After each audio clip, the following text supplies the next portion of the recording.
Welcome to the Rim Break Rodeo. We hope this video helps. In this video, I will explain how to connect Wi-Fi in a Zebronics computer. First, ensure your Zebronics computer has a Wi-Fi adapter, either built-in or an external USB dongle. Power on your computer and let it fully boot into the operating system.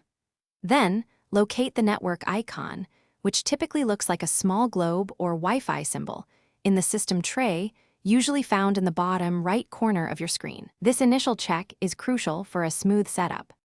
Once you've located the network icon, click on it to reveal a list of all available wireless networks in your vicinity.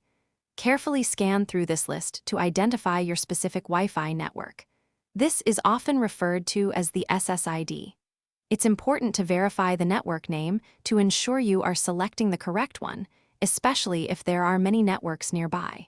Taking a moment to confirm prevents connection errors.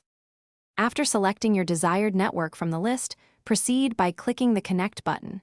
You will then be prompted to enter the Wi-Fi password, also known as the security key. This password is case-sensitive, so pay close attention to uppercase and lowercase letters.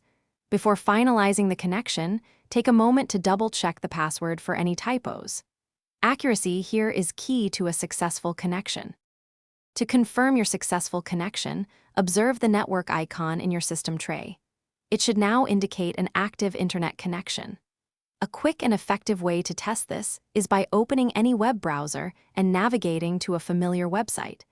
If you encounter any issues, a simple troubleshooting step is to restart both your Wi-Fi router and your Zebronics computer. This often resolves minor connectivity glitches. Thanks for watching. Consider subscribing if we helped you.